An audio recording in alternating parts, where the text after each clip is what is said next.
إيه اللي يخلي 9 متسلقين جبال محترفين في عز الشتاء يقطعوا خيمتهم من جوه ويهربوا حافيين في درجة حرارة 30 تحت الصفر ويلاقوا جثتهم بعدها بأسابيع عليها إصابات زي اللي بتحصل في حوادث العربيات السريعة؟ أهلا بيكم. لو أول مرة تشوف القناة ما تنساش الاشتراك عشان توصلك فيديوهاتنا أول بأول.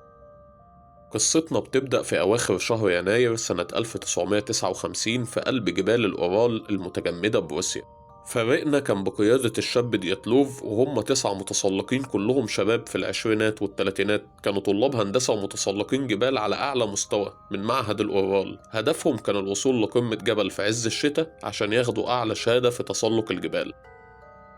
وكان معاهم في البداية متسلق عاشر، ولكن حس بتعب شديد في ركبته في يوم 28 يناير واضطر إن هو يودع زمايله ويرجع لوحده. النجاة العجيبة للشخص ده هي اللي خلت القصة توصل لنا أساسا. أما الفريق كمل رحلته عادي جدا ونصبوا خيمتهم الأخيرة على منحدر اسمه خولة سياخل، اللي في لغة السكان الأصليين معناها المنسي أو جبل الموت أو الجبل الذي لا يجب الصعود إليه. لما فريق الإنقاذ وصل للمكان بعد أسابيع من بداية الرحلة وإن فات وقت كبير جدا على ميعاد عودتهم، لقوا مشهد كأنه من فيلم خيال علمي. الخيمة كانت موجودة ومتثبتة بالحبال بتاعتها، لكنها كانت مقطوعة من جوه. التحليل الجنائي أكد إن القطع ده تم من جوه فعلا، وده معناه إنهم هربوا في حالة فزع شديد وما كانش عندهم وقت يفتحوا السوستة بتاعت الخيمة. حتى وجبة العشاء بتاعتهم كانت متسابة زي ما هي، اللحمة كانت لسه مقطوعة على الطبق واستخدموا معلقة واحدة بس والسكينة جوه اللحمة. ده بيأكد إنهم سابوا الأكل في لحظة واحدة في حالة من الفزع الجماعي المفاجئ. حتى هدومهم التقيلة، الجواكت والأحذية التلجية والأهم كان الكشاف اليدوي، كل ده كان موجود زي ما هو جوه الخيمة. ده بيوضح إنهم نزلوا في ضلمة كاملة وبدرجة حرارة 30 تحت الصفر.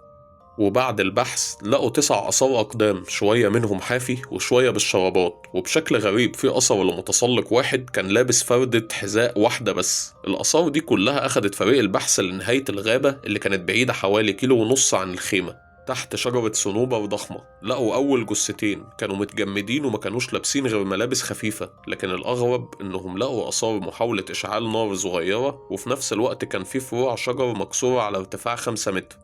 وده بيوحي بنظرية من اتنين: يا إما كانوا بيحاولوا يطلعوا الشجرة في يأس عشان يهربوا من حاجة كانت على الأرض، يا إما كانوا بيحاولوا يشوفوا حاجة بتهرب في الضلمة. ولقوا إن ديتلوف نفسه كان ملفوف في الجاكيت بتاعه، لكن بعض الملابس اللي كانت متاخدة من الخيمة كانت ملفوفة على جثثهم، وده دليل إن اللي كان لسه فيه الروح كان بيحاول يحمي الباقيين. الغموض بقى أكبر والأسئلة بتزيد لما لقوا آخر 4 جثث بعد شهرين في وادي تلج عميق، ودي كانت الإصابات اللي سببت فزع أكبر واللي كسرت ظهر أي تفسير طبيعي للي حصل. شاب وشابة كان عندهم كسور ضلوع وجمجمة متهشمة. الإصابات كانت شديدة لدرجة إنهم قالوا إن الإصابات شبه حادثة عربية على طريق سريع أو وقوع من دور عالي في مبنى. بس العجيب إن ما كانش فيه أي كدمات خارجية أو ضربات تدل على صراع بشري، وده بيقول لنا إن حصل قوة ضغط كبيرة متوجهة من مصدر خارجي أو داخلي. أما جثة الشابة كانت هي المرعبة أكتر. لسانها ما كانش موجود نهائي، حتى عينيها كمان مش موجودة، وده مستحيل يحصل بسبب التحلل العادي، وبيدل إن هم تعرضوا لضغط شديد أو نوع من التشوه الغريب في الأنسجة بتاعتهم. تحقيقات بتقول إن في بواقي إشعاع على أجزاء من هدومهم، ومعظم التحقيقات اللي اتعملت في الملف ده اتصنفت كسرية واتقفلت بسرعة بشكل جنوني. ده اللي خلى نظرية التجارب العسكرية السرية والأسلحة الإشعاعية تنتشر بقوة. لكن طلعت شوية نظريات هناخدهم سوا. التحقيق السوفيتي وقتها قفل القضية وقال إن سبب الوفاة هو قوة قاهرة غير معروفة. لكن إيه هي القوة دي؟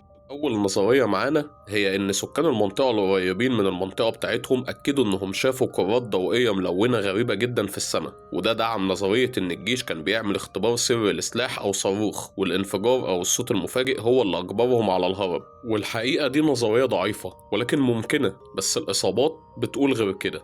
أما تاني نظرية ودي علمية، التفسير الأحدث بيرجع للرياح. بيقال إن الرياح لما بتعدي من قمم الجبال بشكل معين ممكن تولد موجات صوتية بتردد منخفض جدا، ما بتبقاش مسموعة للإنسان، لكنها بتسبب نوبة رعب شديدة، غثيان وهلوسة وهستيريا جماعية. الصوت ده بيخلي الضحية تفقد السيطرة وتفكر إنها بتموت، وده اللي خلاهم يهربوا في رعب ويقطعوا الخيمة. والحقيقة إن دي نظرية ممكن تكون صح، بس هنرجع لنفس السؤال: إيه حكاية الإصابات دي؟ هل كانت هلوسة منهم وعملوا كده في نفسهم؟ القوة اللي أجبرتهم على الهرب كانت لحظية ومفاجأة، لدرجة إنهم ما فكروش في أي شيء غير الهرب. وده بيوضح إحساسهم وقتها بالفزع في اللحظات الأخيرة. لغز ممر دياتلوف فضل لحد دلوقتي بيخفي وراه سر عمره 66 سنة. التسعة المتسلقين دول رغم خبرتهم واجهوا شيء ولا العلم ولا التاريخ فسروا بالكامل. يا ترى ايه الكابوس اللي ضرب الخيمة في عز الليل؟ وهل سر الرعب ده مدفون في ملفات الجيش الروسي السرية اللي لسه ما اتفتحتش؟